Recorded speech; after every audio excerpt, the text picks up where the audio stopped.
During the early years of Showtime, when glory came easy and life was but a dream, a majority of the Lakers lived in a beige three-story Fox Hills apartment building on Green Valley Circle owned by Jerry Buss. The setup was perfect. Because he valued his players, Buss offered, for the discounted monthly price of $550, luxurious one-bedroom units complete with modernized kitchens, full baths, spectacular views of the city, and a quick commute to the Forum. Before long, being a Laker felt as much like joining a fraternity as it did playing for a basketball team.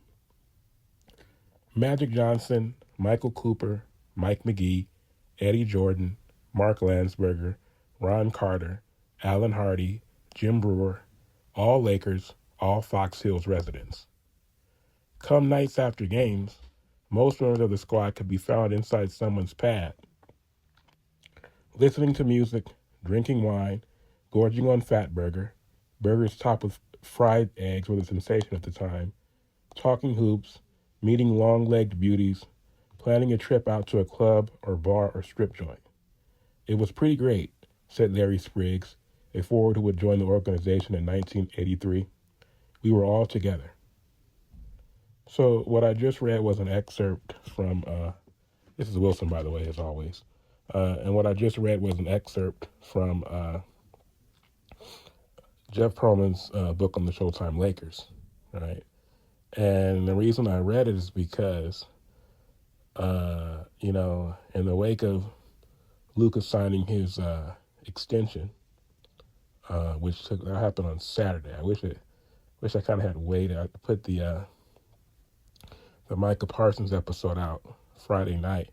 The next morning, Luka signs his extension. I wish I waited so I could record those, talk about those subjects together, or in the same episode. But regardless, So Saturday, Luka signed his extension August 2nd for 3 years, $165 million. He can opt out in 2028 and sign another contract for 5 years and $417 million. And that would mean that he recouped all the money that he lost by getting traded from the Mavericks. It's just so number one, Luka signs extension, and so many of them, it's like half the team is at the press conference where the extension is announced. And then I wake up this morning and I get on ESPN and I see that, that they were at the Backstreet Boys concert in Vegas. Not just Luka and a bunch of his teammates, but Jeannie was there. Mark Walter, the new owner, was there. Rob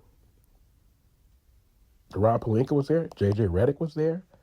And the teammates in attendance were Gabe Vincent, Maxi Kleber, Rui, Jared Vanderbilt, Jackson Hayes, and Adu Thiero. So many of the same guys who were at the contract extension announcement.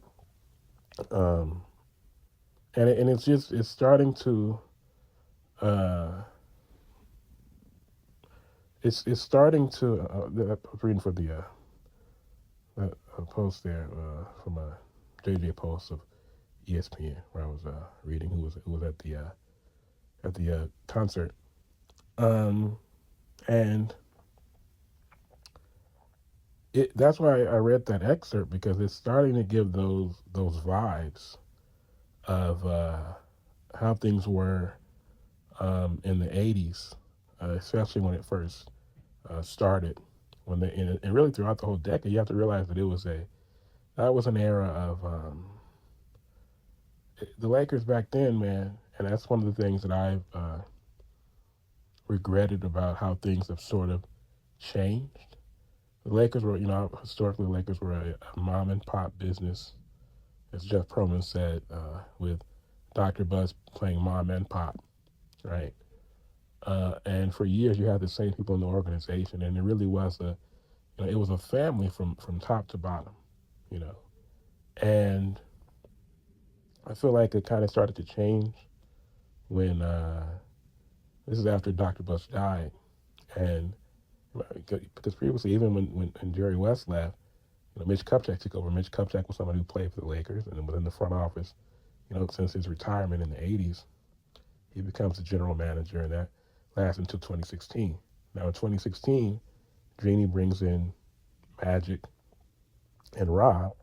Obviously, Magic, the foremost Laker, and then Rob was Kobe's agent. But then they fired Mitch and John Black. And what did John Black have to do? John Black had been with the Lakers for so long. It's like 1990, if not earlier. So these were Laker lifers, and I just think it's kind of started to change, and the feeling changed around the Lakers. And then when Jeannie sold the team, that kind of cemented the change. Within something like this, when you see this type of stuff, and you see that everybody went darn near to the concert except a couple people. Austin wasn't there, and of course LeBron wasn't there. I'll talk about LeBron a little bit more in a second. But you start to kind of get that vibe again of now. Like I said, for Showtime. I mean, I wasn't around for Showtime. I wasn't born until 1988. So they won the last title of Showtime like a week after I was born. But that was how it was, bro. Like that was how Pat Riley ran the team. It was close knit. It was us versus them. The wives were a part of the deal. And it was a very, very. It was like it wasn't just a team. It was a family. And when I see these guys all coming together, around Luka, and having that same vibe, it's sort of like an OKC. We saw OKC just won the title, and how close they've been. It's exciting and it's striking to see them sort of building this type of culture with the Lakers, which I don't think, since I've been watching the Lakers, I don't think it's really been like that. Like, the Shaq Kobe teams were so fragmented, as great as they were. Kobe was, on top of that, Kobe being such a kind of isolated, isolated person, sort of like how Kareem was, but Kareem and Magic never had the type of heat with each other that Shaq and Kobe had. So, again, it's starting to bring those feelings to mind, of close knit family, close off the court, uh, and I just I like it. It says Luka said that the Backstreet Boys are his favorite boy band. And one wonders, right? Luka is 26. He wasn't born until 1999. And I was like, I think the Backstreet thing started, what was that like? Was it like 96, 97 when the Backstreet thing started? Probably peaked in like 99. So you wonder, well, what does Luka know about that? But it tells me that he's a cultured man over there in Slovenia, born in 99, and he's a Backstreet Boys fan. Now, me personally, you gotta understand, when I was coming up, man, I was lucky. I was born at a great time where so much stuff was happening. I was born in 88, meaning so when I was young, when I was a little kid, right, like my earliest memories, so I got around 94, 95, this is when I started to realize, okay, versus the Power Rangers, I was like 5, like 93 or something. When my Power Rangers started, 93, 94. That was awesome as a little kid. I still remember the first time I saw the Power Rangers on TV. I was like, what in the world? I was enraptured as a young 5-year-old.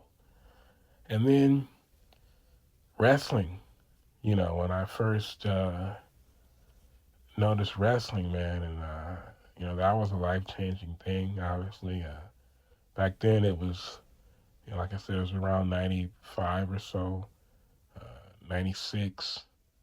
Um, so at that time, this is before Nash and Hall. They were still in WWF when I first started watching. So it was probably around '94, '95 when I first, started paying attention to wrestling. So I was, 6 or 7 years old. And this is, Razor and Diesel and Shawn and Brett. Brett was you know, because Hogan was gone. But I remember seeing it.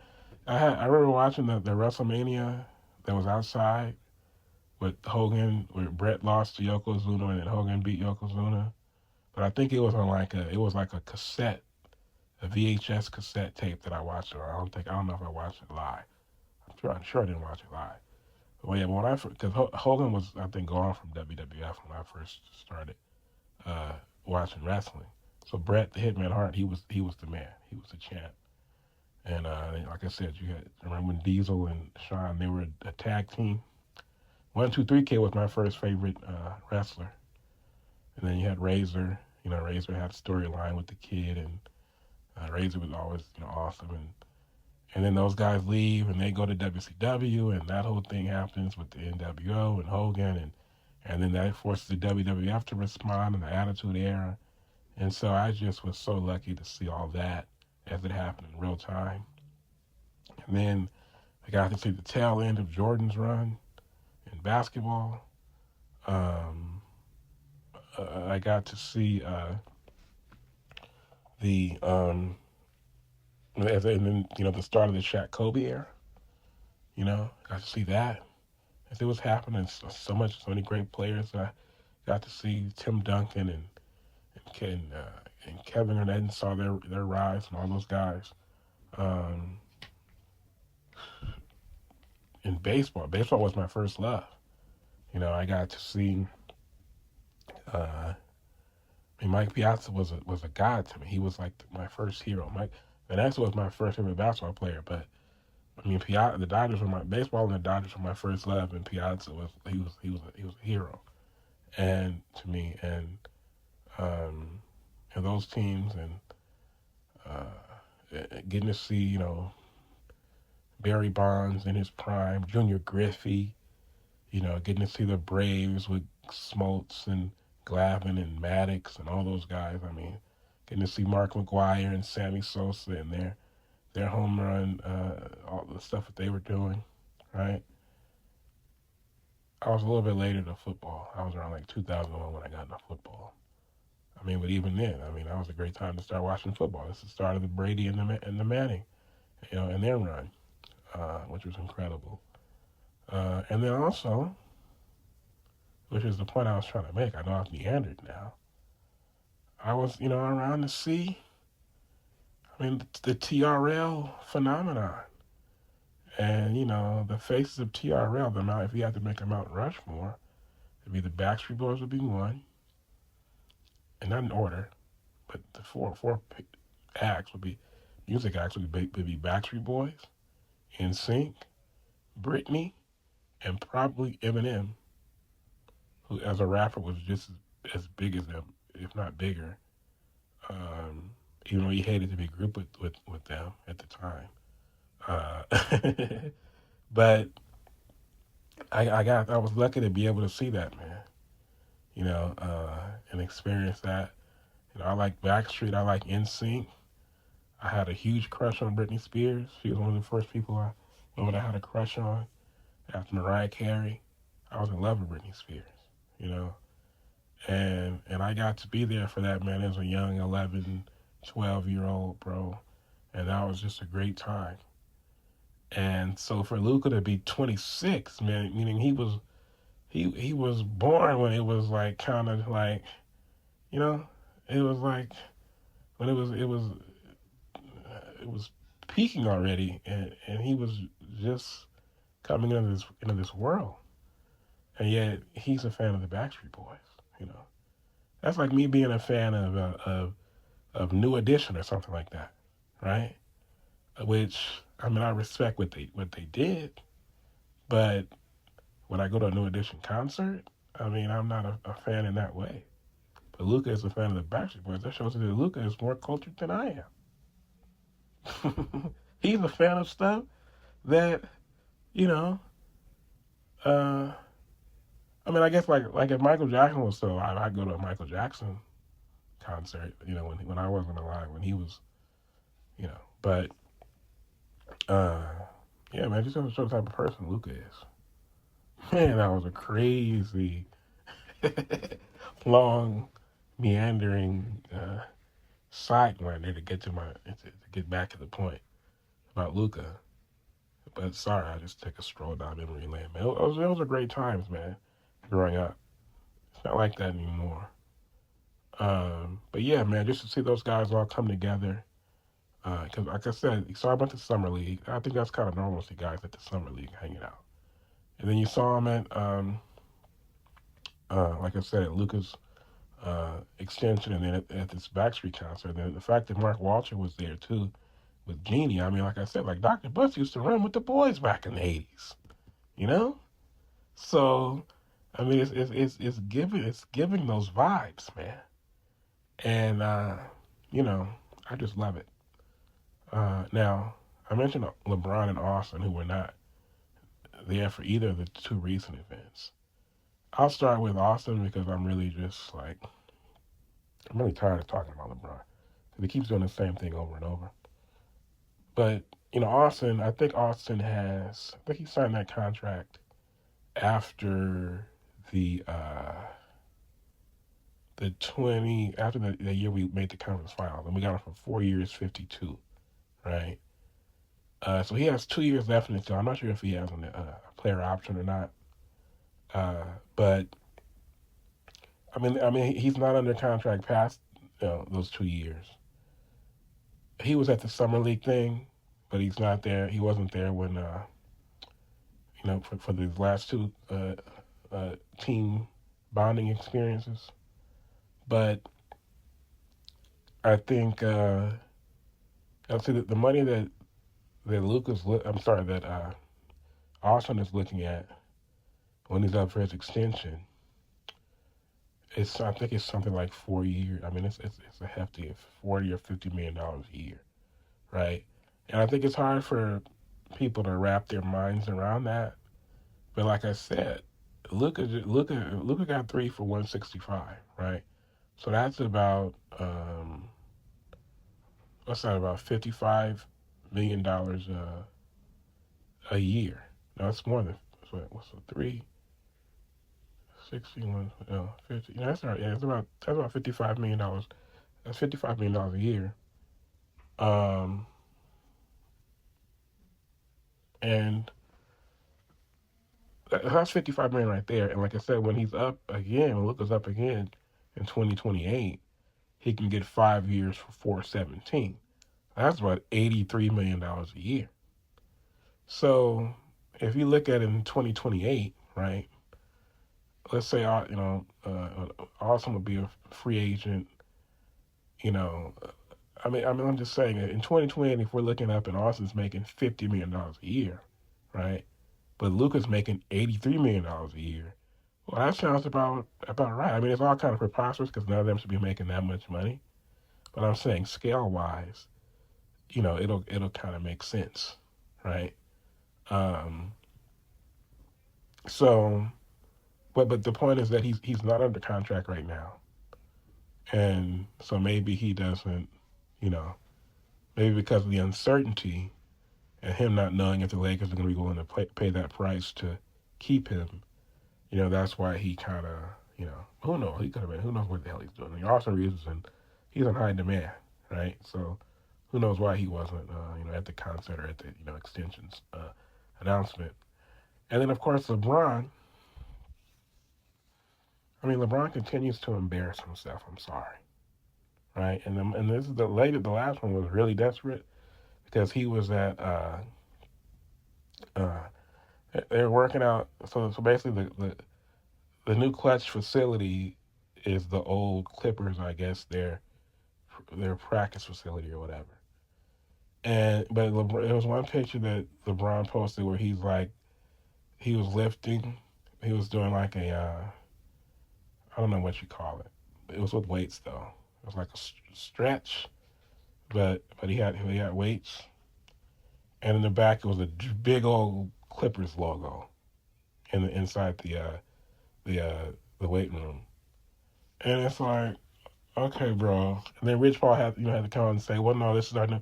But okay, then why would you take a picture like that, bro? Come on, man. It's like, come on, LeBron, bro. And it's sad because at this point, right? At this point, at his, it's like that's the type of stuff that worked before Luka got here. But bro, at this point, man, it's funny because they got a little bit of he keeps doing that, and every single time, because like on social media, people have to post content, and so it got a little reaction, uh, uh, like for like I don't even know if it was 24 hours, right? Because the very next day, Luka signs the extension, and then nobody's thinking about LeBron.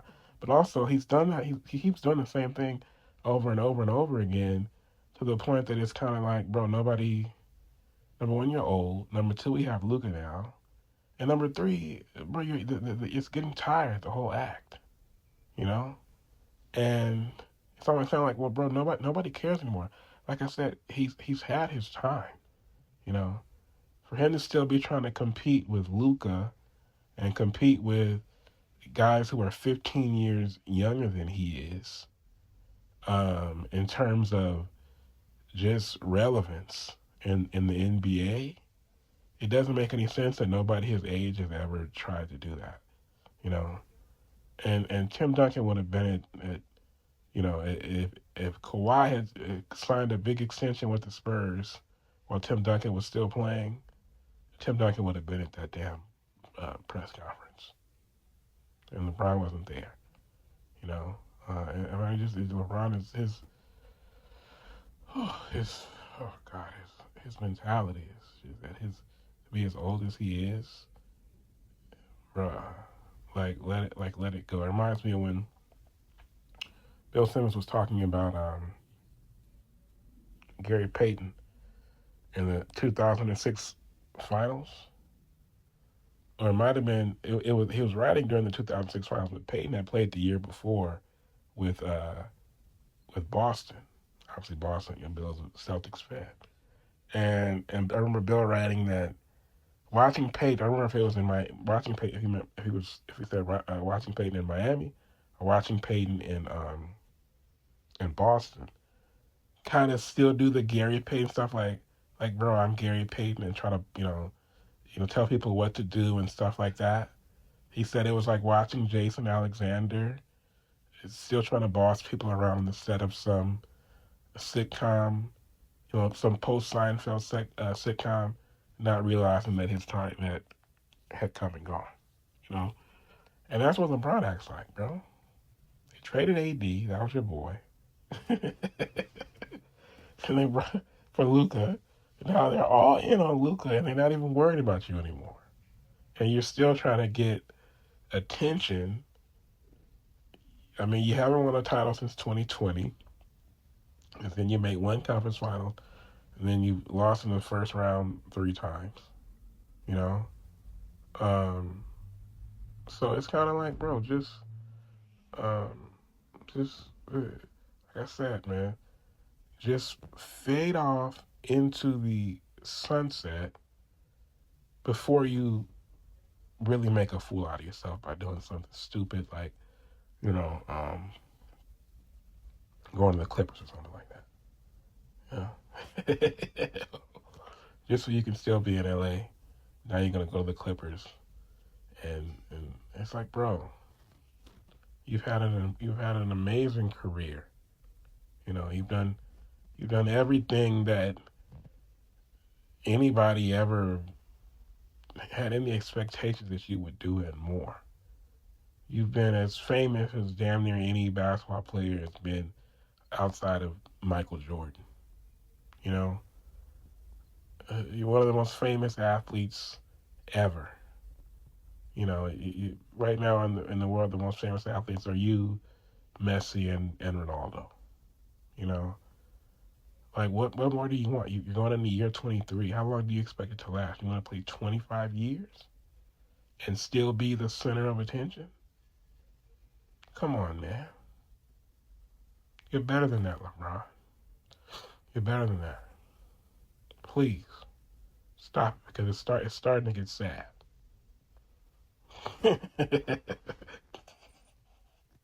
Come on, man. um, Let me see. What else? Is there anything else to talk about? I think that's it. I already talked about the Michael Parsons thing on Friday, as I said, and Jerry did come out and say. Jerry did come out and say that. Jerry did come out and say that he said that if he were the Cowboys fans, he wouldn't lose any sleep over this. So he's not looking at it like a situation where he's not thinking about trading Michael Parsons. And Michael was still at practice the next day after the trade request. I think he said that he wasn't in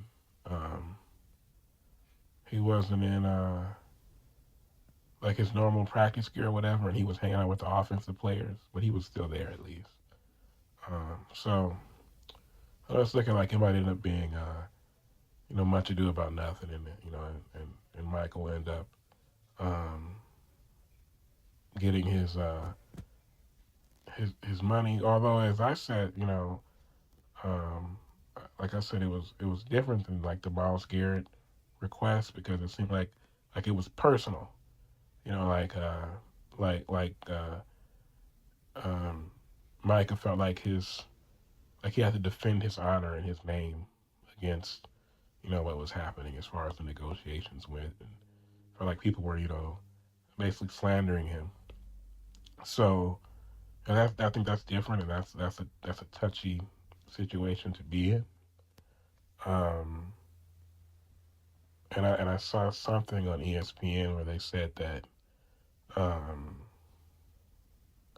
this is his trade request. Yeah, it says that's what Dan Orlovsky said, that Micah Parsons' trade request is Jerry's biggest problem since the '90s. Of course, that was when Emmitt Smith held out for the first two games. I don't remember what season that was, and Jerry ended up having to give him his money. But I would say that's true. Micah Parsons is like I said, bro. The highest paid non-quarterbacks are always pass rushers, and you got one of the very best ones, a unique physical specimen who delivers, whenever he's on the field. So to lose a player like that would be, that would be a huge loss, Guys like that pretty much, they usually get what they want, man, because you can't. Well, if you got a guy like it's like having a great quarterback. If you have one like that, a pass rusher like that, you got to hang on to him, especially when he's in his prime. Like Micah, still so young, he's going into year 5. So, yeah, man. Jerry better quit messing around. Oh boy. Oh, Jerry. All right, so before I get out of here, just a reminder to hit that subscribe button next to the Complete Podcast Network, and to follow the show on Twitter and Instagram at TC Pod Network. You can also send feedback and mailbag questions to CompleteLakersPodcast@gmail.com. I am out.